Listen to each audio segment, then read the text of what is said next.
Ok. The broadcast is now starting. All attendees are in listen-only mode. Bonsoir à tous, bienvenue sur cette édition 2017 des 24 heures du PASS, édition francophone.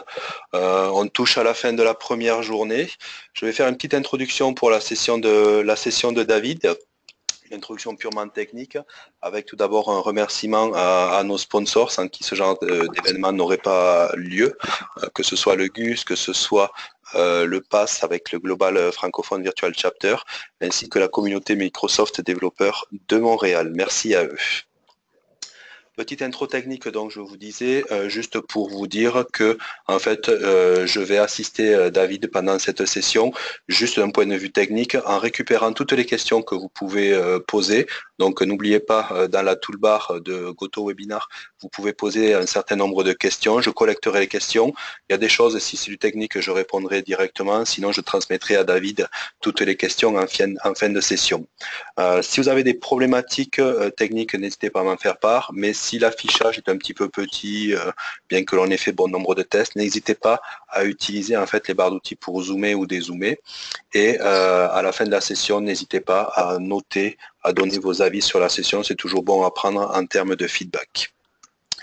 J'en ai terminé. N'hésitez pas pendant la session à diffuser sur les réseaux sociaux, que ce soit du Twitter, du LinkedIn, du Facebook et autres. N'hésitez pas à donner vos commentaires et à publier un certain nombre de messages sur les réseaux. Merci. Je vais donner directement la main à David qui va attaquer sa session sur la haute disponibilité sur Linux. Bonsoir tout le monde, on m'entend? Ah, il faut faire show ma screen, voilà. Voilà. C'est bon, tout le monde m'entend? Ok, je vois le PowerPoint en version... Ouais. T'as pas encore le F5, mais ça va arriver. Ouais. Ouais, ça va arriver, le F5, il est là. Il est là. Ok, ça roule. C'est tout bon? On commence? Allez, à tout à l'heure, David. À tout à l'heure. Donc, bonsoir à tous et à tous. Bienvenue pour cette session SQL Server avec Linux et la haute disponibilité. On va essayer au cours de ces 1 heure de faire le tour des disponibilités, des features disponibles pour Linux en termes de SQL Server. Donc, merci à tous déjà d'être là, parce que bon, c'est pas forcément 1 heure super simple pour pouvoir assister à une session de ce type, mais voilà. Donc, très rapidement, une présentation. Donc, je m'appelle David Barbarin, je suis senior consultant chez DBI Service. D'accord, je fais de l'architecture, de la performance, de la virtualisation, de la haute disponibilité, audit, etc. Donc, tout ce qu'on peut faire sur le moteur de stockage. Bon voilà, après si vous voulez me joindre, toujours les contacts Twitter, LinkedIn, je suis pas anti-Facebook, mais je sais pas trop là où vous arriverez à me joindre en tout cas. Voilà. Alors, dans cette session, on va essayer de voir deux chapitres. Le premier, en fait, finalement, c'est la nouvelle architecture. C'est comment Microsoft, finalement, a réussi à migrer SQL Server sur Linux. On va dire plutôt comme ça, comment ils ont réussi à faire un SGBD multiplateforme, parce que il est question de ça. En utilisant alors la fameuse nouvelle architecture que vous avez certainement dû entendre parler, qui est SQL-PAL.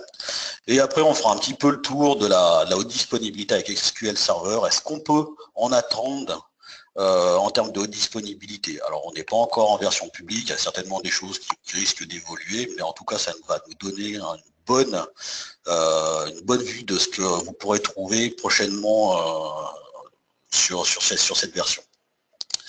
Alors, la nouvelle architecture. Alors, l'idée, c'est ça.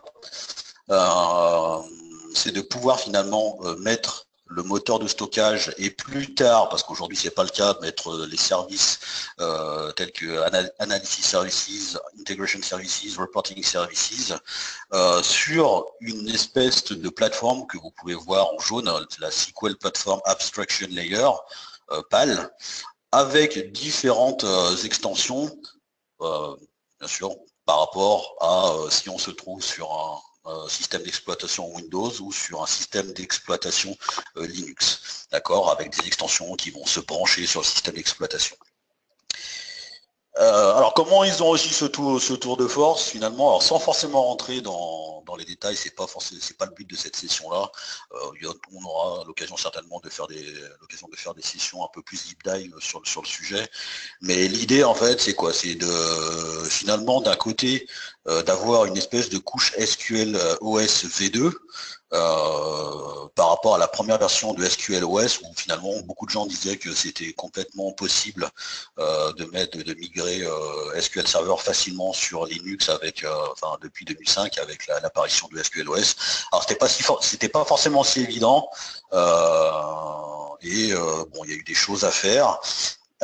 On aura forcément. Alors l'idée, c'est finalement d'utiliser. Je vais un petit peu anticiper, c'est d'utiliser ça, c'est de dire, est-ce que la première idée, c'était ça, c'est l'architecture actuelle, c'est de dire, finalement, est-ce qu'on va réécrire le code SQL Server, bien entendu, pas forcément simple à faire, avec des résultats qui ne sont pas forcément garantis. Et comme vous pouvez voir ici, on a quand même plus de 1200 appels à revoir et potentiellement à réécrire. D'accord? Parce qu'on a besoin d'appels sur la couche système pour pouvoir dialoguer avec le système.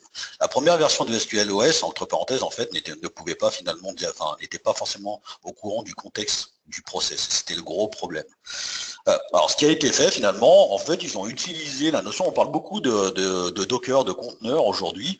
Alors, le Pico Process, c'est un petit peu ça, c'est finalement de containeriser un process dans une espèce de bulle, l'isolated address space, que vous voyez là, d'avoir une espèce de barrière, une frontière ABI qui permet au final, derrière, d'avoir 45 appels. 45 appels, on est loin des 1200 appels à réécrire, d'accord? Donc c'est un peu l'idée, hein, je simplifie, mais l'idée finalement c'est un peu de containeriser cette application, ce process SQL Server, ou d'avoir plusieurs process dans cette même bulle mémoire pour pouvoir porter SQL Server soit sur Windows, soit sur Linux, avoir les extensions qu'il faut pour pouvoir dialoguer avec le système d'exploitation. D'accord? Si je reviens un petit peu là, ce qu'on peut voir, c'est que finalement, c'est de dire d'avoir une couche d'abstraction qui s'appellera SQL OS V2, une couche legacy avec les appels Win32, NTOS kernel qu'on peut retrouver avec SQL Server, toutes ces API en mode legacy, et une couche SQLOS API toute nouvelle. Donc finalement, on va essayer de redévelopper en fait du code pour tout ce qui est sensible à la performance et à la latence, d'accord? Donc tout ce qui est dans cette catégorie a été réécrit, et le reste, pour le moment pas critique, c'est du code legacy. C'est d'ailleurs pour ça, entre parenthèses, que quand vous démarrez un SQL Server sur Linux qui vous dit qu'il a besoin en prérequis de 3,25 GB, c'est parce que en fait cette petite couche que vous trouvez ici, la Win32, elle contient pas mal de choses encore, hein, elle contient toute la registrie liée à SQL Server, pas mal d'anciens fichiers, des choses comme ça. Voilà, donc en fait finalement c'est de containeriser ce process NT dans une bulle et puis de la faire fonctionner sur n'importe quel OS. C'est un peu l'idée. Alors, maintenant, si on parle de SQL Server et Linux, donc en fait, on va très vite parler de distribution Linux, hein, comme vous pouvez vous en douter. Donc, pour le moment, ce qui est supporté, c'est du Red Hat Enterprise, SUSE Enterprise, en 7.3, V12, SP2, de l'Ubuntu, si vous voulez faire de l'Ubuntu. Mais ça ne veut pas dire que ça ne fonctionnera pas sur les autres distributions comme CentOS, Debian, etc. Moi, par exemple, pour mes démos, j'aime bien utiliser CentOS. C'est une distribution que j'aime beaucoup. Elle se rapproche beaucoup de Red Hat. Ça permet finalement d'être très proche d'un système d'exploitation de niveau enterprise, avec des packages un peu différents, c'est vrai, mais en tout cas relativement similaires. On peut utiliser du Docker faire fonctionner SQL Server sur du Docker Engine 1.8 et plus, que ce soit Windows et Linux. Donc finalement, Microsoft a un peu réussi son pari de dire qu'on arrive à faire fonctionner ça sur Linux, sur Windows, sur Windows ou sur du Docker, etc. Alors, ce que j'aime bien, moi personnellement, avec l'installation SQL Server, ça reste une installation basique d'application, je dirais, sur Linux, via soit par le système de package d'installeur avec Yum, Zipper, si vous êtes sur du SUS ou des choses comme ça, des DPKG, ou avec les traditionnels RPM installers, etc. Aujourd'hui, les systèmes de fichiers qui sont supportés, vous avez le XT4, XFS. Personnellement, je pense qu'on va tendre vers XFS à l'avenir, à voir, parce que c'est vrai qu'XFS a pas mal de propriétés intéressantes pour les applications à gros fichiers, moins de fragmentation, plus optimisé pour gérer les fichiers larges, etc. Il y a pas mal de petites choses. Pareil, on ne rentrera pas dans le détail malheureusement sur cette session-là. Et vous voyez qu'en termes de prérequis, ça demande 3,25 gigas pour le moment, mais je pense qu'une fois que cette enveloppe legacy aura un peu disparu, on risque d'avoir une empreinte mémoire beaucoup plus faible à terme. D'accord. Voilà. Ça, c'était pour toucher un petit mot sur la partie Linux et SQL Server. Maintenant, on va parler de la haute disponibilité. C'est quand même le créneau de notre session aujourd'hui. Donc, en termes de haute disponibilité, si on regarde un petit peu le panel, on a un peu tout ce qu'il faut en fonction du cas. D'accord, ça reste, si vous regardez un petit peu le slide qui est là, c'est vraiment ce qu'on retrouve pour Windows en fonction de la criticité des applications que vous pouvez retrouver. Vous pouvez utiliser comme d'habitude les systèmes de failover de vos machines virtuelles avec de la résilience au niveau guest ou guest OS, avec des RTO qui sont relativement similaires. Si on veut faire du backup restore, c'est tout à fait possible avec SQL Server sur Linux. D'accord. Donc le seul bémol avec les backups sur Linux, c'est que les backups à base de snapshot qui utilisent le SQL Writer, donc si on veut faire des backups application QoS, ça ne fonctionne pas, c'est pas supporté, et d'après ce que j'ai pu entendre jusqu'à présent, ça va pas être supporté en tout cas pour les premières sorties du produit. Après, on a les scénarios classiques avec tout ce qui est failover cluster, d'accord. On peut utiliser les availability group basiques, d'accord, la version limitée des availability group à deux réplicas et avec des features enterprise qu'on n'a pas, comme la lecture seule et des choses comme ça. Du log shipping, tout à fait possible, même du log shipping entre un Windows et un Linux, c'est tout à fait jouable, il n'y a pas de problème. Après, derrière, vous avez aussi tout ce qui est AG, fonctionnalité enterprise. Donc là, on récupère tout le panel de fonctionnalités des availability group. On peut utiliser même des groupes de disponibilité distribués entre un Linux Linux, entre un Windows Linux. C'est vrai que le mix est tout à fait jouable. Maintenant, est-ce que ces scénarios-là sont intéressants à voir forcément avec le contexte client? D'accord. Un petit mot avant de commencer les démos, c'est vraiment une session orientée démo, sur la haute disponibilité, la différence qu'on peut avoir finalement sur la couche orchestration, d'accord, des ressources quand on parle de cluster, de failover cluster, ou quand on parle de groupe de disponibilité, on aura toujours un cluster derrière à partir du moment où on veut gérer la haute disponibilité. D'accord, parce qu'une petite nouveauté avec 2017, c'est de pouvoir faire du always on sans cluster, sans orchestration. Alors, on n'a pas de bascule de failover automatique, c'est tout à fait manuel, mais en tout cas, on peut s'affranchir de cette couche-là et mixer des scénarios à base de cluster et avoir des réplicas en read-only sans cluster, par exemple. C'est tout à fait jouable aujourd'hui. Alors, la grosse différence par contre entre les deux types de clusters, alors d'un côté aujourd'hui sur Linux ça va être Pacemaker parce qu'aujourd'hui ils ont pris un des produits qui est le plus utilisé sur le marché, mais peut-être que demain ça sera tout à fait autre chose. Il y a à voir, on aura peut-être d'autres solutions de cluster qui pourront être utilisées avec SQL Server. Par contre, ben, la grosse différence, comme je disais, c'est l'intégration avec le cluster, avec Windows. Finalement, il y a beaucoup de fonctionnalités SQL Server qui ont été fortement intégrées à la couche cluster. On ne le voit pas forcément comme ça, c'est beaucoup de mécanismes internes, mais quand on commence à faire du cluster avec Linux, on s'aperçoit très vite qu'on n'est pas du tout sur la même stratégie en termes de gestion. Par exemple, bah, tous les mécanismes internes du cluster, par exemple la synchronisation de certains états, je parle par exemple de certains états de réplica always on, ça passait tout par la registrie, la synchronisation de la registrie, bah, avec Pacemaker, vous n'avez pas tout ça, parce qu'il n'y a pas de registrie, donc en fait, Microsoft a dû redévelopper, repenser la manière de récupérer l'état des réplicas secondaires pour pouvoir garantir que lorsqu'on on bascule sur quelque chose qui est synchrone et en état. Voilà. On n'a pas, bah, du coup, comme on n'a plus d'intégration avec la couche cluster, bah, on n'a plus les informations depuis SQL Server sur la couche cluster, par exemple. Donc du coup, bah, on n'est plus capable depuis SQL Server de regarder ces informations comme on avait avant, quels sont les nœuds qu'on avait, la configuration, est-ce qu'on a un file share witness, est-ce qu'on a des votes de quorum qui sont configurés ou pas, ça, on n'aura plus. Autre chose, par exemple, le pilotage du basculement.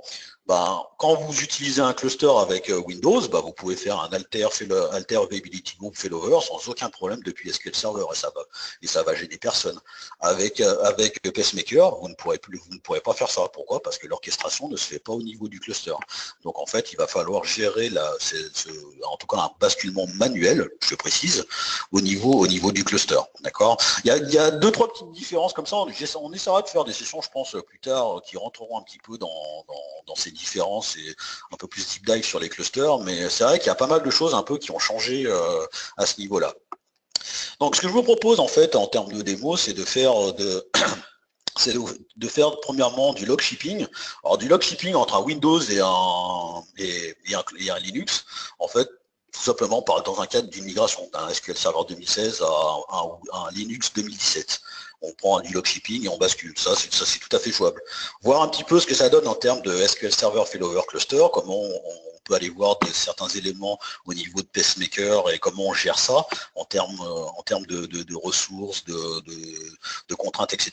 On va vite voir qu'on retrouve beaucoup de notions qu'on a sur le cluster Windows, qu'on retrouve finalement avec Pacemaker, comme la notion de ressources, la notion de DLL de ressources, c'est un peu différent sur Pacemaker, on verra un peu ça. Et les groupes de disponibilité, j'essaie de faire les deux démos si j'ai le temps, une en mode read scale, donc on n'a pas besoin de la couche cluster, et une avec l'intégration always on, avec l'intégration de la couche cluster, pardon. Alors,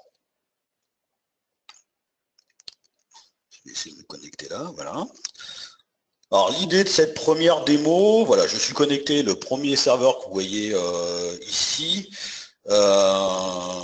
donc c'est un SQL Server 2016, comme vous pouvez voir, avec la version 13. J'ai une base de données ici qui s'appelle AdventureWorks, hein, pour changer. Et puis en fait, ce qu'on va essayer, c'est de se connecter sur un serveur Linux qui est ici, donc qui s'appelle Linux 10 LS. Pour le moment, j'ai pas d'instance installée, donc je voulais vous montrer dans un premier temps deux, trois petites notions sur Linux pour s'habituer un petit peu. Alors, je vais pas forcément rentrer dans le détail, expliquer comment ça fonctionne sur Linux. Je vais essayer d'admettre quelque chose, donc ne soyez pas surpris si je vais un peu vite sur certaines notions. Alors, si je vais... Il y a plusieurs façons d'installer SQL Server, soit par les packages, par le gestionnaire de packages Yum Install, là je suis sur une CentOS, soit vous n'avez pas Internet et à ce moment-là, vous d'installer vos propres packages. Si je regarde ici, vous voyez que j'ai tout un tas de packages que j'ai téléchargés parce que SQL Server, quand vous l'installez, il dépend de plusieurs packages. Par exemple, il a besoin de BZIP2, il a besoin de JDB, de ces deux packages, donc je vais les installer. Pardon. Voilà.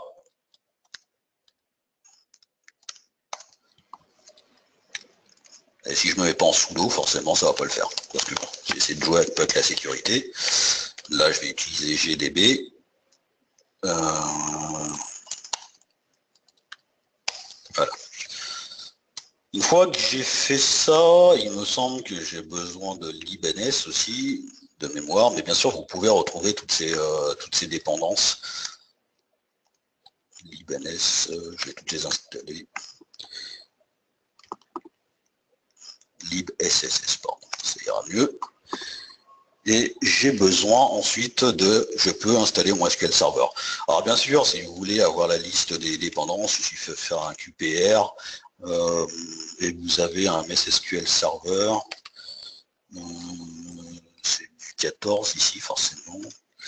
Et vous voyez ici que vous avez la liste des dépendances, donc à vous de jouer. Alors ce qui est bien avec le yuminstall, ça j'en conviens tout à fait, c'est que vous pouvez tout de suite, le yuminstall, l'avantage c'est que vous installez votre package, il détecte les dépendances, il les télécharge, il les installe pour vous, c'est vrai que c'est super. Si vous pouvez le faire comme ça, honnêtement c'est vrai que je le conseille. Donc moi je vais installer avec en rpmvh mon package SQL Server, MySQL Server. 14, voilà. Et si je me mets pas en sudo, encore une fois, ça faut s'habituer. Hein. C'est un petit peu l'UAC de notre Windows. Donc ça va prendre un petit moment, enfin pas tant que ça, c'est vrai que du coup, c'est vrai que ce que j'apprécie beaucoup avec SQL Server sur Linux, c'est que l'installation, elle prend pas énormément de temps, en tout cas de base, parce qu'après, c'est pas si simple, parce que vous allez certainement vouloir installer en fonction de vos standards, etc. Il y aura un peu plus de choses à installer, bien entendu. D'accord. Donc, une fois installé, on va aller installer l'agent. Alors, l'agent, c'est sous la forme d'un package différent, sous Linux, qui est différent. C'est quand on installe SQL Server, on n'est pas obligé d'installer l'agent. Si vous n'en avez pas besoin, vous n'avez pas besoin d'installer l'agent. Bon, maintenant, à voir si vous en avez besoin ou pas. Mais c'est un package différent. On n'a pas la même notion de service différent. Il est embarqué dans le process SQL Server directement. Donc, vous ne pouvez pas faire stop-start de l'agent comme vous pouvez le faire avec Windows. D'accord. Et ensuite, on aura besoin, alors pour cette partie-là, on aura simplement besoin de ça, mais si vous avez besoin d'installer de la haute disponibilité, vous avez le package MSSQL Server achat qui est ici, que vous devez installer. Alors celui-là, pour le coup, c'est vrai qu'il a besoin de pas mal de dépendances. Là, je ne vais pas l'installer parce que j'en ai pas besoin, mais c'est clair que si vous devez l'installer à la main, bon après, c'est vrai que vous avez tout ce qu'il faut pour pouvoir télécharger les packages. Vous pouvez faire un yum download only des packages, les récupérer et puis de mettre ça, de les copier et d'installer. Ça se fait très bien. Hein. C'est juste que...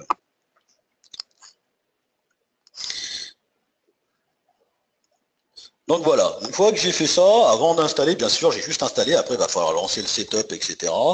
Je vais aller un petit peu plus vite, là j'ai déjà préparé certains scripts pour essayer de vous faire toutes les démos. Alors l'agent, je vais l'installer, donc en fait c'est les mêmes commandes, hein, d'accord. Sauf que j'ai un clic qui est un peu trop rapide des fois. Donc l'agent, je l'installe, voilà, c'est terminé. Ensuite, je vais installer les librairies de connexion au DBC, si je veux utiliser SQLCMD, etc. Voilà, donc j'ai besoin d'installer des packages, les libtool, les ODBC, d'installer mes outils qui sont là. Ensuite, d'installer tout ce qui est MSSQL ODBC et MSSQL Tool, ces fameux packages. Voilà. Voilà. Une fois que c'est installé, après on a un peu plus de choses à faire. Il faut mettre ça, dans notre pass si on veut pouvoir utiliser directement SQLCMD. Bon. Pourquoi pas, si je fais SQLCMD ici, voilà, j'ai mon SQLCMD. D'accord. Maintenant, on va essayer de compliquer un petit peu l'affaire. En fait, en disant, voilà, moi je vais commencer. Alors j'avais déjà commencé à préparer mes groupes. Quand vous installez SQL Server, on va commencer par ça. Il y a un utilisateur qui est créé, qui s'appelle MSSQL, et un groupe. Alors maintenant, j'ai pris l'habitude de les préparer à l'avance pour avoir des UID, des GUID similaires sur l'ensemble de mes nœuds pour contrôler ces identifiants. D'accord. Parce que le problème, c'est que si vous n'avez pas les mêmes identifiants, c'est vrai que sur Linux, ça peut être vite problématique en fonction de ce qu'on veut faire. Donc c'est vrai que si je fais ça, par exemple, bah voilà, ID, vous voyez que alors sur ClustAdmin en tout cas, mon ClustAdmin est à 1500, j'ai eu ID 1500 et il fait partie du groupe MSSQL pour pouvoir avoir accès aux ressources que je vais installer a priori. Le groupe will ici, c'est simplement pour pouvoir utiliser la commande sudo tranquillement avec mon utilisateur sans passer par route, d'accord. Ensuite, je vais, bah moi je ne veux pas l'installer par défaut, mon SQL Server. Je veux créer des dossiers et mettre mes dossiers, voilà, je vais utiliser des bonnes pratiques. Parce que ici, si je regarde, bah en fait, j'ai des volumes qui sont prêts. Si je fais ça, pour le moment, j'ai pas grand-chose ici parce que mes volumes sont pas montés, mais j'ai des volumes ici qui sont des volumes logiques, les logical volumes, pardon, les fameux LVM. Donc c'est globalement plus facile de jouer avec les LVM si vous devez agrandir ou de réduire la taille de vos disques sur Linux. C'est vrai que sur Windows, on a vite pris l'habitude avec le gestionnaire de disques de le faire ça rapidement. Sur Linux, l'opération n'est pas forcément triviale si vous choisissez le mauvais gestionnaire de fichiers. D'accord, ça se fait, mais c'est un peu plus compliqué que sur Windows. Alors, je vais vite le rajouter comme ça. Ici, je vais passer en SU par contre. Alors ici, je vais simplement rajouter dans le FSTab, c'est ce qui me permet de contrôler ma table de montage de mes disques, ce que je vois ici. En fait, pour le moment, j'ai simplement mes disques, ma partition de boot, ma partition root et mon swap, d'accord? Sauf que moi, je vais directement l'ajouter comme ça. Je vais y aller mollo. Donc c'est vrai qu'avec sur Linux, comme on est sur un système orienté fichier, on peut faire des choses assez rapidement. C'est juste que je suis sûr qu'il me l'a mis en double avec mon clic de la mort qui tue. Bah ouais, forcément. Alors attendez. Donc si je vais là. Voilà. Voilà. Je fais un mount-a pour les monter. Et si je fais un mount-l, je vais pouvoir voir rapidement, voilà, orienter SQL, voilà, ils sont montés, d'accord. Donc maintenant, si je fais un df-ht pour aller regarder mes informations sur mes file system, vous voyez que maintenant ils apparaissent ici en XFS avec deux fichiers 9 Go. C'est typiquement là où je vais installer mes data et mes logs SQL Server, d'accord. Donc là, je vais aller assez vite. Là, je vais configurer, finalement, je vais utiliser ce qu'on appelle, en fait, sur SQL, sur Linux, on a ce qu'on appelle l'architecture flexible, qui a été repris par Oracle et qui est utilisé dans le monde de Linux pour pouvoir finalement placer de manière flexible les fichiers de base de données. D'accord. Donc en fait, c'est simplement, c'est pas qu'on veut, je voulais forcément copier sur Oracle ou des choses comme ça, mais pour des clients qui sont déjà sur Linux et qui veulent se retrouver avec SQL Server, SQL Server, c'est pas un SGBD, différent des autres. Bah, je pense qu'en utilisant des standards sur Linux qui existent, en tout cas nous c'est notre philosophie, c'est finalement de rendre l'adoption de SQL Server beaucoup plus simple. D'accord. Donc j'ai construit une hiérarchie de dossiers et donné des droits pour pouvoir derrière. Alors c'est vrai qu'après derrière c'est assez simple pour aller récupérer des informations. Il suffit de faire ça. On a tout de suite en fait nos répertoires. On identifie facilement. D'accord. Ensuite, on va installer SQL Server, ça serait pas mal. Donc c'est ce que je vais faire ici. On peut y passer par des variables d'environnement, comme vous pouvez voir ici. Celles-là, je les ai commentées parce que pour le moment, elles ne sont disponibles que pour Docker, malheureusement. Donc on va les faire directement. Mais ça devrait venir rapidement. Alors bien sûr, le mot de passe en clair comme ça, c'est pas forcément applicable pour tout le monde, on est bien d'accord. On est sur du test. Et voilà. Et là, je laisse faire. Voilà, il installe SQL Server.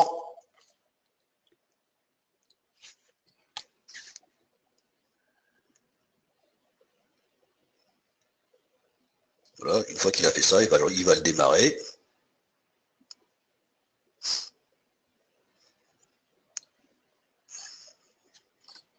Et une fois qu'il l'aura démarré, je reviendrai ici après, ce qu'on va faire derrière, c'est le configurer, on va partir sur du log shipping, c'est ce qu'on voulait faire au départ, d'accord. Donc en fait, suffit d'aller vérifier. Je suis en route, donc en route, j'ai pas besoin de sudo. Status MSSQL Server. Voilà ce qu'on peut voir. Bah, finalement, ma base de données a démarré. Si je me connecte ici, par contre, ce que j'ai pas fait, je peux pas encore me connecter, pardon, parce que j'ai pas configuré le firewall.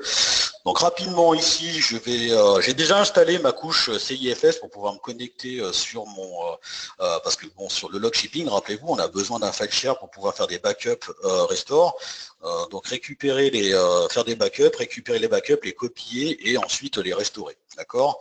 Donc ça, c'est dans la doc. Hein, il n'y a pas de, c'est pas un, il n'y a rien de magique, c'est dans la doc Microsoft. C'est juste qu'on doit créer finalement un fichier tlog credential qui va être utilisé, qu'on va monter notre un moon point en fonction de notre partage Samba, que j'ai déjà préparé bien entendu. On gère la sécurité forcément, alors à coup de change owner et change mode, qu'on peut regarder là rapidement. Barre OPT, MSSQL, secret, moi je l'ai mis ici. Si je veux que ça affiche tout, voilà. Donc je l'ai ici, d'accord. Si je le fais en format long, bah, vous pouvez voir qu'ici c'est root qui aura accès. On peut le voir ici. D'accord. Une fois qu'on a fait ça, bah après c'est de la configuration de sécurité au niveau de mes fichiers, donc c'est ce que je vais faire rapidement, ça n'a pas de valeur ajoutée pour la démo, donc ici je le fais là. Et ensuite, ce que je vais faire, c'est ajouter en fait, ce partage qui est déjà créé. Alors si je me connecte, est-ce que j'ai installé ça? Oui, bien sûr. Alors ce que je vais faire, je vais me connecter sur mon serveur Samba, donc clust admin, SMB, yes.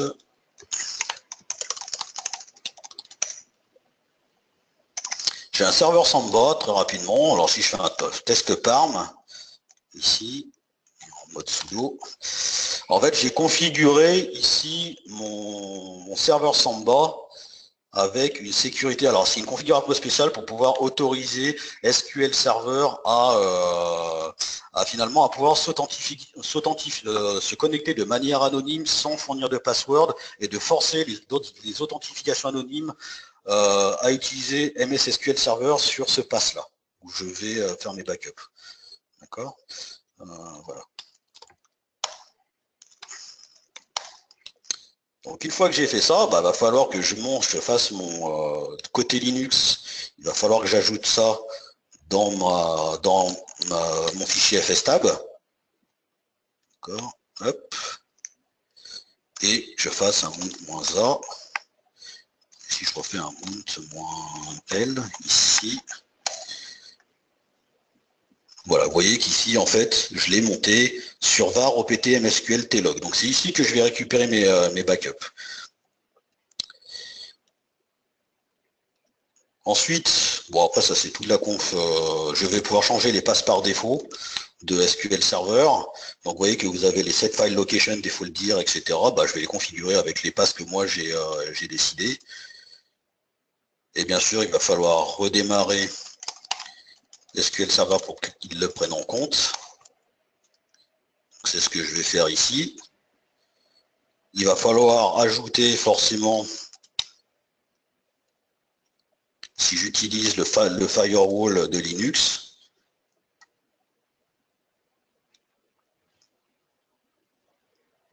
voilà.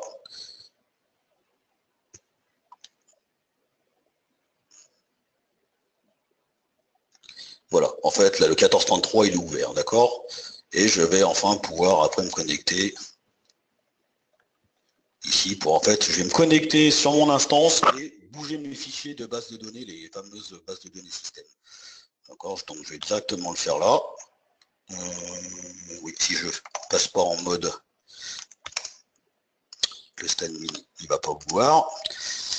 Donc voilà, c'est globalement un fichier SQL où je fais des alter database move, je restart mon serveur.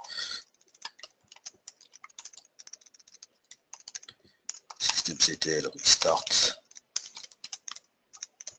MSSQL Server, voilà. Non, surtout pas. Non, du coup, là, c'est système status. Oui, il l'a quand même créé. Bon, c'est pas très... En fait, si je vais voir ici,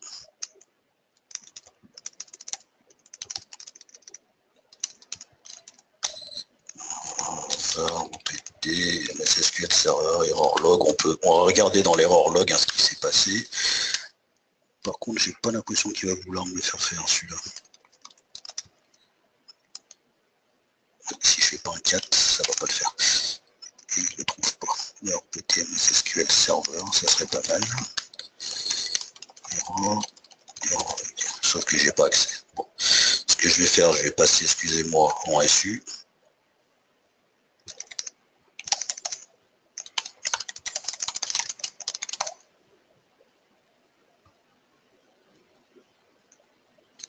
Forcément.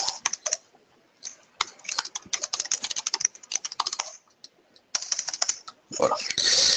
Si je regarde là.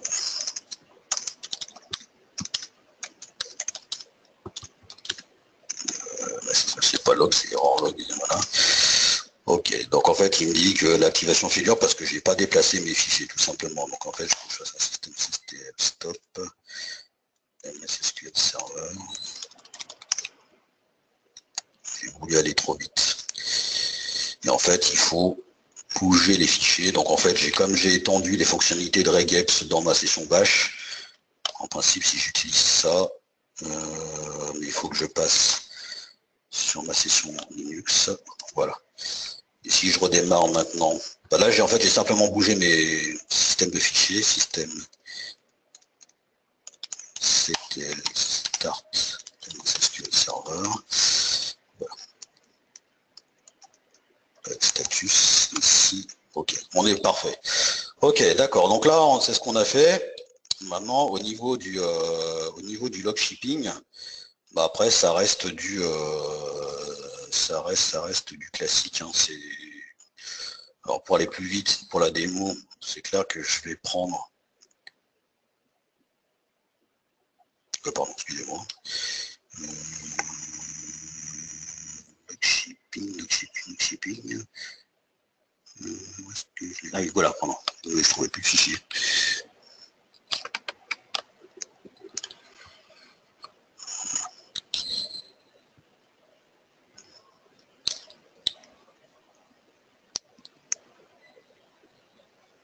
Bon, il est un petit peu lent ce soir, sur mon PC, pas pourquoi.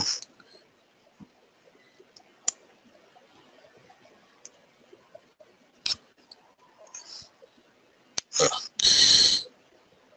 Donc si je me connecte, maintenant normalement je suis censé pouvoir me connecter à mon Linux 10 LS depuis Management Studio, comme je pourrais faire sur n'importe quel, comme vous pouvez voir ici. Et vous voyez que j'ai l'agent qui est là, d'accord? Donc en fait, après,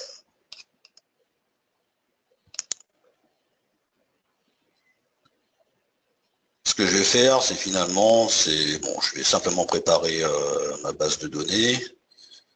Et puis après, je vais tout simplement, alors si je passe par mon serveur Windows, ce qu'on peut voir là, j'ai créé un sandbacher et c'est là que je vais faire mes backups.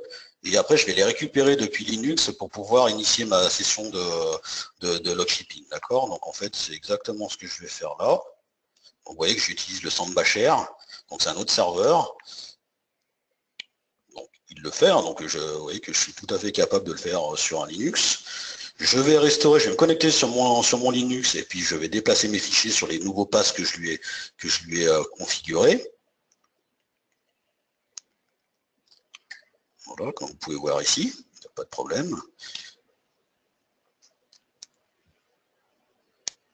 Juste qu'il termine. Voilà. Le restore log, en no recovery, j'aurais pu faire du standby, bon, pourquoi pas. Et puis après, j'ai toute la phase de configuration des, vous savez, des jobs de backup, les jobs de copie et restore. Alors ça, je vous passe le détail, c'est simplement, je lui ai mis, je vais configurer les bons passes, les bons serveurs. Ça se trouve dans la doc Microsoft, hein, si vous voulez le faire.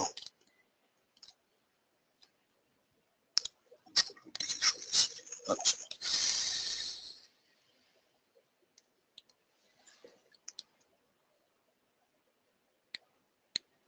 Voilà, ça c'est fait.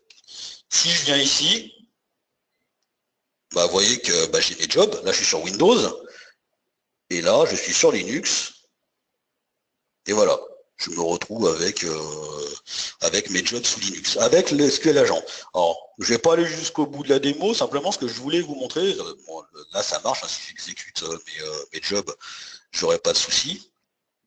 Ce que je voulais vous montrer, c'est ici, c'est assez étonnant ce qu'on voit. En fait, pardon, ça c'est le job de copie. Ah bah tiens, c'est un peu ça a changé encore avec la dernière version.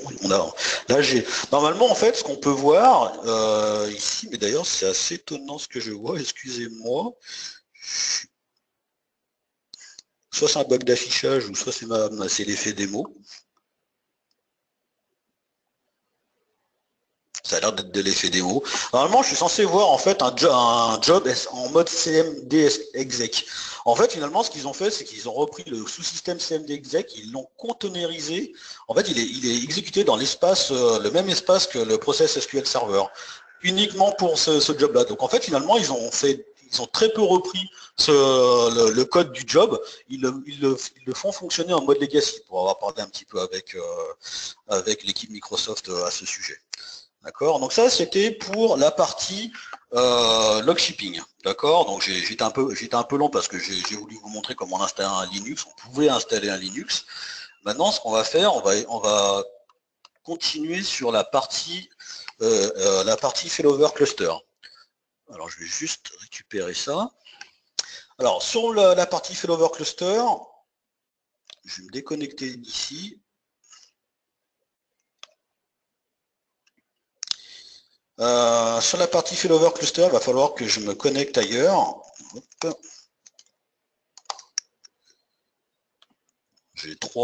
J'ai mis ça sur 2 autres serveurs avec du NFS. Après, on peut utiliser autre chose que du NFS. Bon, c'est ce qui est donné dans la doc Microsoft, mais bon, vous n'êtes pas obligé. Le NFS peut être assez performant, à vous de voir. Mais vous pouvez utiliser du classique avec du Iskiasi ou des choses comme ça, il n'y a aucun souci. Donc voilà, là je suis sur mon cluster, j'ai déjà commencé à configurer le cluster parce que j'ai besoin d'un cluster. Si je fais un sudo, alors là, avec les commandes pacemaker, c'est un peu différent. On va faire du PCS statut. Vous voyez qu'ici, je vais commencer par ça. Cluster statut, de manière plus générale. J'ai deux nœuds de cluster, d'accord. J'ai aucune ressource configurée pour le moment, d'accord. Alors, c'est un peu différent en mode FCI avec Pacemaker, c'est quand vous installez SQL Server en mode Windows, vous l'installez de manière clusterisée. Vous avez un setup spécial pour installer SQL Server en mode cluster, alors que pour Linux, vous êtes obligé, en fait, vous installez des instances standalone à chaque bout. Vous configurez un partage de fichiers, enfin peu importe, un partage de stockage. Vous copiez vos fichiers et puis après derrière c'est le cluster qui va gérer l'arrêt ou le redémarrage des ressources. D'accord. Alors pareil, j'ai déjà fait mes commandes qui sont ici, c'est pour aller un petit peu plus vite, pour vous montrer un petit peu le principe. Vous voyez qu'ici, alors oui, j'ai un show mount, ça me permet d'aller voir mes partages NFS que je vais pouvoir utiliser. D'accord. Donc c'est ceux-là que je vais utiliser sur mon serveur. Alors ça c'est simplement pour manually. Montre-moi ça, d'accord. Parce que pour le moment ils sont pas montés. Si je fais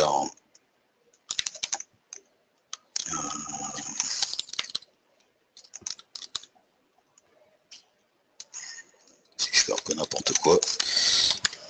Voilà. En fait, oui, c'est vrai que je les ai commentés. Donc en fait, ce que je vais faire, je vais les décommenter.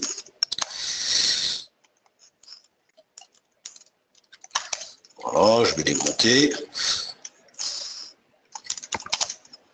Voilà, si je fais un sudo -L, voilà ce qu'on peut voir ici. En fait, ils sont déjà montés. Alors, j'ai configuré les mêmes systèmes fichiers que j'avais tout à l'heure, avec les U01, U02, etc. Maintenant, si je démarre mon instance SQL Server, il devrait me reprendre. Parce que si je vais aller regarder, excusez-moi, je suis peut-être allé un peu vite là-dessus, sur U01. Vous voyez que j'ai déjà en fait des fichiers que j'ai configurés, d'accord, que j'ai déplacés sur U01 et sur U02. Voilà. Donc maintenant, si je regarde si mon cluster a bien, enfin mon cluster, pardon, sur mon instance standalone pour le moment, c'est vraiment l'instance standalone, bon bah là, elle a démarré. Maintenant, ce que je vais faire, c'est que je vais l'arrêter. Et en fait, normalement, il faut faire la manip sur les deux nœuds, d'accord, sudo systemctl stop mssql server. Voilà, je vais faire ça, je vais commenter ici, parce que j'aurai plus besoin de ça, je vais gérer mes ressources au niveau du cluster. Par la suite, je fais un sudo mount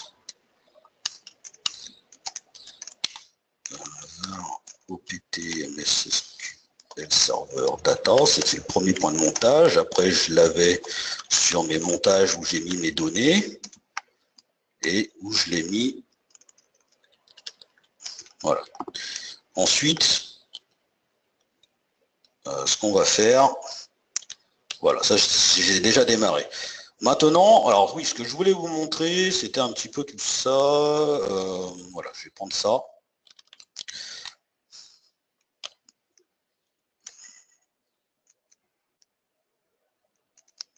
Voilà, ça c'est voilà, ce qu'on peut avoir en fait comme type de paramètres sur le cluster pacemaker.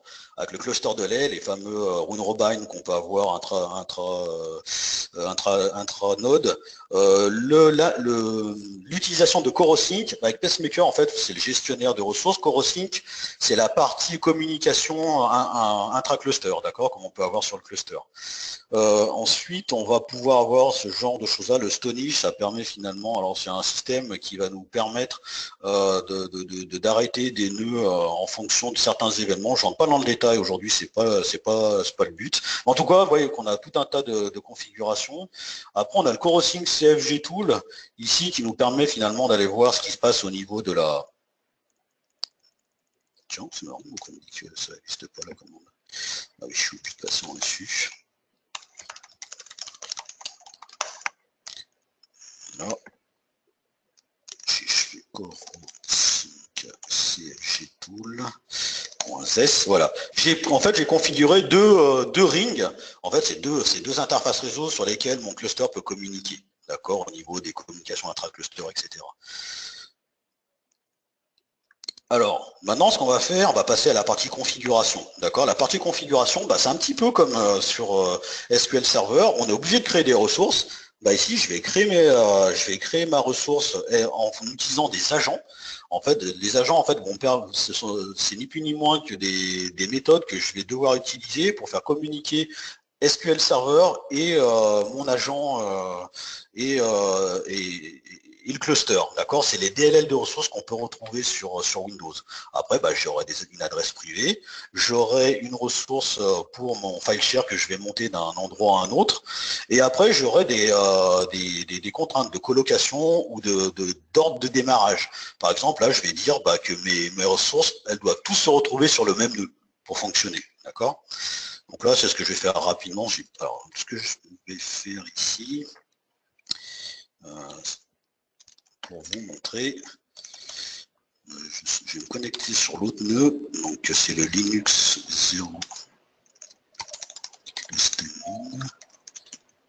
02. Voilà, et je vais utiliser un outil qui s'appelle, un outil qui est CRMon, qui, pardon, si je le fais pas en sudo, je vais pas voir grand chose. Voilà. Pour le moment, en fait, j'ai aucune ressource, j'ai que mes nœuds de cluster, d'accord, comme vous pouvez le voir. Maintenant, si j'utilise ça, voilà, en fait, finalement, je mets à jour. Vous voyez qu'ici, bah, j'ai mes ressources qui montent petit à petit, elles sont toutes démarrées, d'accord, sur le nœud 1, ici.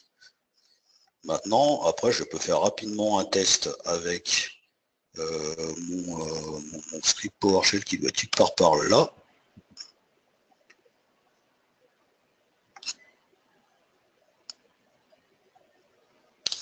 Yes, d'accord, yes.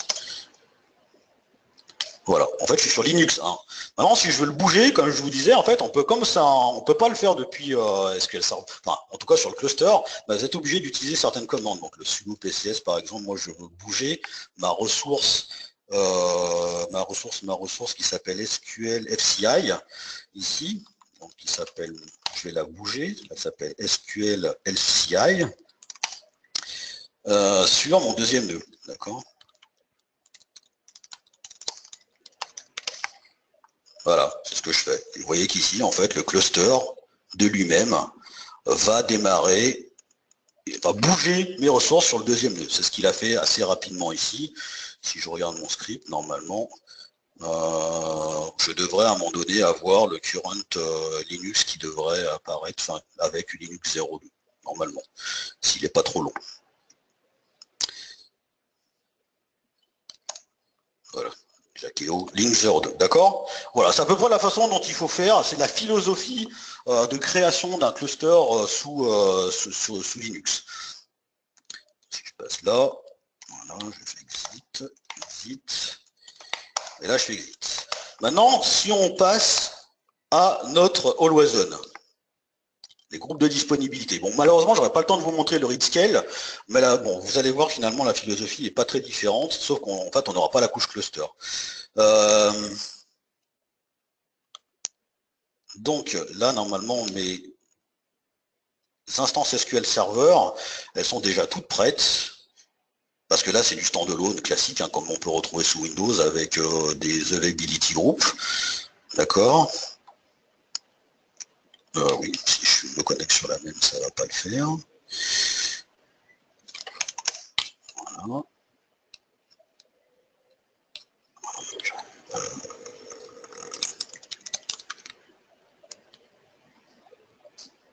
Ouais, d'accord.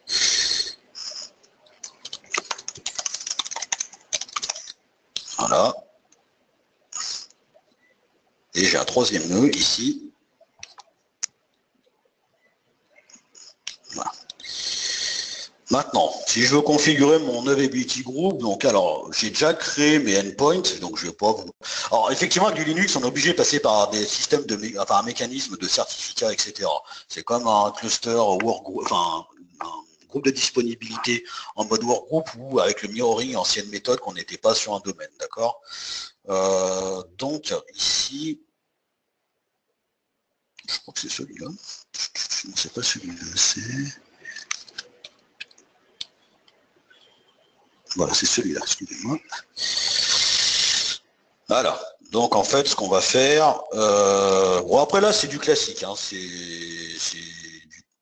la création de clusters, enfin de groupes de disponibilité en mode SQL. Donc là, bon, je prépare ma base de données AdventureWorks DW 2014. Alors là, ce que je voulais vous montrer, c'est surtout ça, c'est les différences qu'on retrouve. Try again. Ok, ça c'est pas normal par contre. Ah, c'est déjà créé? Ah bah c'est déjà créé, c'est magique. Je ne me souviens plus d'avoir... Ok, bon je l'ai déjà créé là. Bon, je ne vais pas dérouler tout ça. Simplement ici, vous voyez que le cluster type, il est complètement différent. Il est en mode external. On avait, alors si vous voulez faire du Windows, il faudra mettre Windows, si vous intégrez avec du Windows. Si vous voulez faire du Always On, availability group, sans cluster, bah ici, il faudra mettre none. Ça veut dire que je ne gère pas d'orchestration de mes ressources avec un cluster. Je veux juste faire du read scale, par exemple. C'est tout à fait jouable. Et si je veux faire avec autre chose que du Windows, c'est de l'external. L'external, ça voudrait dire que je gère l'orchestration avec une entité externe qui peut être du pacemaker et peut-être un jour autre chose. D'accord? Si on fait ça, bah, le failover mode, il sera external. Ça veut dire qu'on ne va pas pouvoir le gérer depuis SQL Server. On va déléguer cette partie orchestration et gestion du failover au niveau de pacemaker dans notre cas. D'accord, vous pouvez voir ici que c'est à peu près la même chose. Je fais des grands. Alors je peux utiliser le direct seeding. Alors ici bien d'utiliser cluster type external, c'est ce qui change un peu. Et après, bon voilà, après je vais essayer de regarder si tout fonctionne bien. On a les mêmes DMV pour aller regarder ce qui se passe. Ah ouais, j'avais déjà fait, je m'en souviens plus. Donc en fait, ce qui change un petit peu, ce que je vous disais, c'est comment SQL Server va gérer la façon, le failover. Comment on peut garantir, puisqu'on n'a plus le cluster failover, pour avoir l'état de synchronisation des autres réplicas. En fait, il va utiliser un numéro de séquence sur chaque nœud, et il va utiliser Pacemaker avec la méthode Notify qui permet d'envoyer des messages et de récupérer des messages. Il va passer ce numéro de séquence. Donc ça veut dire que globalement, il va comparer ces numéros de séquence avec le réplica sur lequel on veut basculer. Et si le numéro de séquence est le même, ça veut dire qu'on est synchronisé et on peut basculer en toute sécurité. Ici, on a une option Required Copy to Commit. On va lui dire, pour un réplica, le nombre de réplicas qu'il faut pour en fait garantir que l'état de synchronisation et le failover peut basculer. Donc schématise, c'est très rapide, mais on y reviendra plus tard.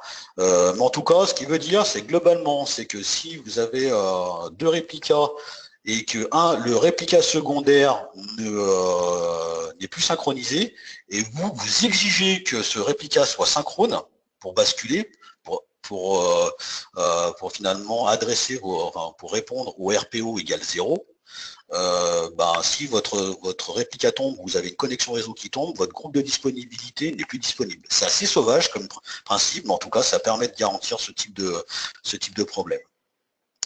Alors maintenant, au niveau de la couche cluster, alors j'ai déjà dû tout faire finalement, puisque voilà, je vais me connecter sur Linux 7. Et on va terminer avec ça. Je vois alors un peu tourner.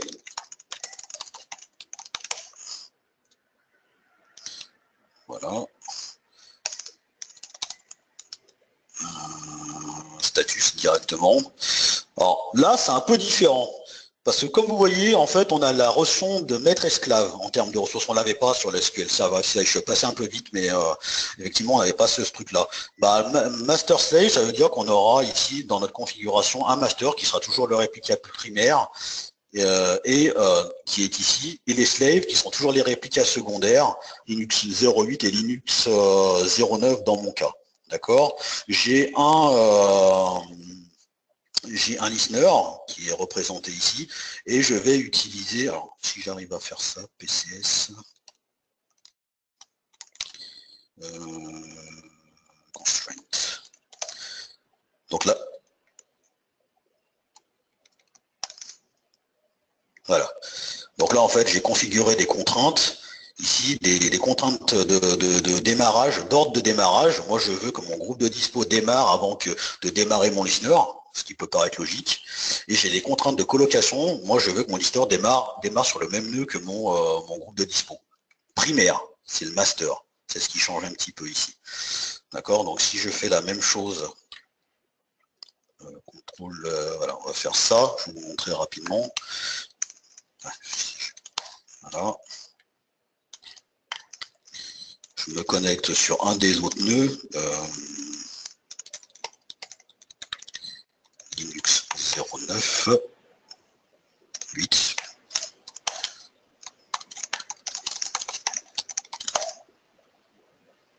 J'utilise mon CRM-Mon pour aller monitorer ce qui se passe sur mon cluster. Là, pour bouger mes ressources, comme je vous disais, je ne peux pas faire un alter availability group. Je peux toujours essayer. Laissez-moi, je vais essayer de tenter ça. Voilà. Si, je pourrais faire ça sur un cluster Windows ou sur un cluster Windows ou un groupe de disponibilité qui n'a pas de dépendance. Voilà, comme vous voyez, je ne peux pas le faire parce qu'il me dit que j'utilise le external cluster type, donc je ne peux pas le faire depuis SQL Server. C'est vrai que c'est une habitude à prendre. Donc en fait, je serai obligé de le faire là. Alors c'est le type de commande qu'on a utilisé tout à l'heure, PCS resource move. Alors ma resource, en fait, c'est celle-là. C'est la master que je veux. Merde. excusez-moi. C'est celle-là que je veux bouger sur mon Linux, par exemple 08, et en master. D'accord? Je veux bien garder. Et celui-là, je veux qu'il devienne master. Et c'est ce qu'il va me faire ici. D'accord? C'est exactement le type de commande qu'il va falloir s'habituer pour bouger les ressources, en tout cas de manière manuelle, qu'on a de la maintenance ou des choses comme ça. D'accord? Donc en fait, vous voyez que on est en online. Normalement, ça devrait encore arriver. Voilà.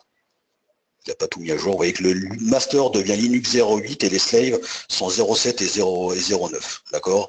J'ai démarré mon listener et si je me connecte, ça fonctionne. Donc là, j'aurai pas le temps parce qu'on arrive à la fin de la session. Donc si je reprends ici en mode F5, bah voilà, donc j'ai terminé, j'ai essayé d'essayer de faire un panel de ce qu'on pouvait voir sur Linux en termes de disponibilité, comment c'était géré la philosophie. Donc maintenant, si vous avez des questions, je suis prêt à y répondre. Merci David. Pas spécialement de questions qui sont remontées pour l'instant, à part Grégory qui te dit juste que le SA est désactivé après l'install, donc c'est pas très grave pour le password qui était en clair sur tes démos, et après il te dit juste que tu te trompais de serveur, tu étais sur le Linux 9 au lieu du Linux 7. Ah d'accord, oui, bah c'est bien, il y en a qui ont suivi, c'est bien. Ah mais papa Greg est toujours là. Il demande juste si l'aspirine est offerte. Si quoi, l'aspirine est offerte? Oh, ouais. Non, j'ai essayé de pas trop être... je sais que c'est un peu rapide, surtout pour ceux qui ne connaissent pas Linux, mais bon, j'essaierai d'offrir l'aspirine la prochaine fois qu'on se verra, il n'y a pas de souci. Attendre pour voir si quelques questions supplémentaires remontent, mais pour l'instant il n'y a rien. Par contre, le SA qui est désactivé, je ne suis pas vraiment sûr, parce que moi j'ai pas besoin de le réactiver pour pouvoir me connecter en mode SA. Est-ce qu'il est vraiment sûr de ça ou moi, d'après mes tests, j'ai toujours utilisé, j'ai configuré le SA et puis il est toujours resté activé sur les installations Linux. Parce que de toute façon, c'est le seul compte, on peut utiliser que le SQL login au départ. Alors il me dit qu'il n'est pas désactivé, mais c'est pas mal de le virer. Ah oui, pardon, excuse-moi. Oui, tout à fait. Après, en termes de bonne pratique, oui, tout à fait. Il a raison. Thibaut qui demande, est-ce qu'à l'heure actuelle, il y a déjà des clients en prod sous Linux? Il serait joueur parce qu'on est quand même en bêta, même si au niveau du site tpc.org, vous pouvez aller regarder les résultats actuels. Pour l'heure actuelle, sur des solutions non cluster en TPCH, SQL Server 2017 sur du Red Hat, si ma mémoire est bonne, est déjà devant SQL Server 2016. Voilà, c'est en 2016. Après, il faut faire attention. C'est vrai que les 5% de gap qu'on peut avoir, bon, moi, ça me montre simplement que finalement, Microsoft a réussi son pari de dire que SQL Server sur Linux est aussi performant que Windows. Pour le moment, je dirais pas que c'est plus performant. Alors, pour répondre à la question, moi, j'en connais pas personnellement. Je pense que moi, en tout cas, de mon côté, j'ai des clients qui sont intéressés, mais ils vont attendre la sortie du SQL Server en version publique et encore un peu de temps après avant de s'y mettre. Je suis à peu près sûr. Est-ce qu'il y a d'autres questions? Tout le monde te remercie. Merci David. Merci à vous, merci de m'avoir écouté à cette heure de la journée. J'espère que ça vous a plu. Merci à tous. Rendez-vous avec Isabelle, je crois, sur le prochain slot. Donc n'hésitez pas à vous reconnecter pour la prochaine session. Merci à tous, au revoir. Merci à vous, au revoir.